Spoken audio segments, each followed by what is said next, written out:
Bienvenue dans Recrea TV, une plateforme chrétienne pour l'affermissement de tous.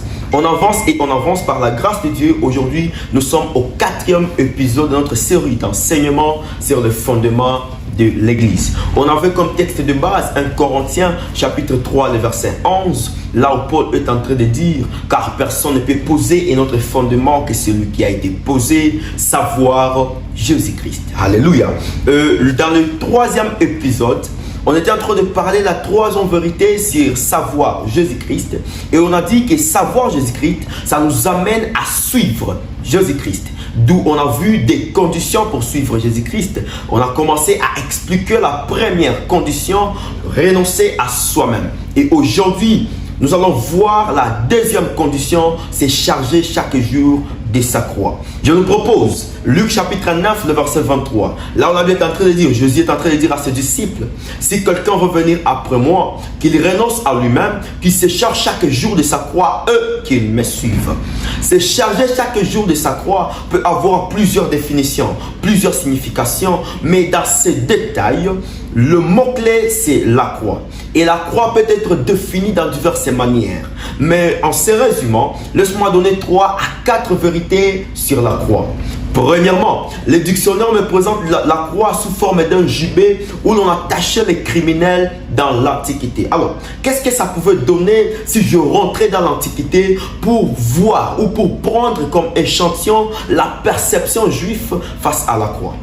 Tu sais, pour les Juifs, la croix était une solution adoptée pour le problème sécuritaire.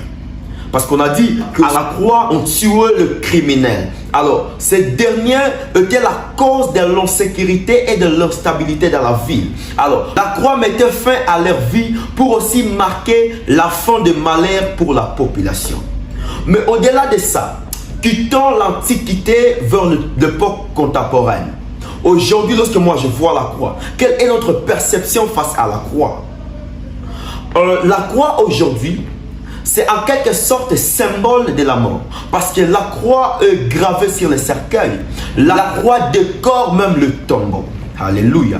Alors lorsque nous voyons la croix, nous voyons directement la mort. Mais c'est que j'aime, qu'au-delà de ça, la croix est aussi un symbole chrétien, un point important de notre délivrance, un symbole de notre rédemption, un emblème central de la foi chrétienne. Alors, pourquoi la croix de Jésus-Christ est plus importante que d'autres croix? Bien que beaucoup et encore de criminels ont été tués à la croix.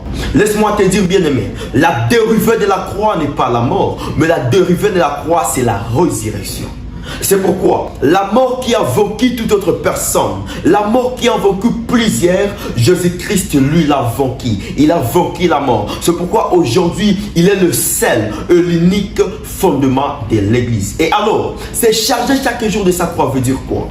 C'est charger chaque jour de sa croix. Ce n'est pas mourir à la croix comme Jésus-Christ, mais c'est charger chaque jour de sa croix. C'est demeurer fidèle à la parole de Dieu. C'est charger chaque jour de sa croix. C'est garder la foi. Malgré que des fois, ça peut nous amener à être incompris, à être méprisé dans la société.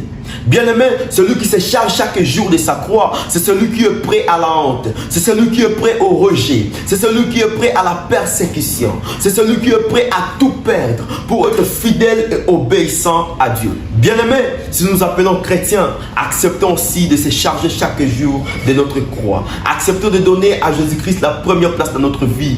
Acceptons que nous soyons sous sa volonté au quotidien. Que Dieu vous bénisse. Amen.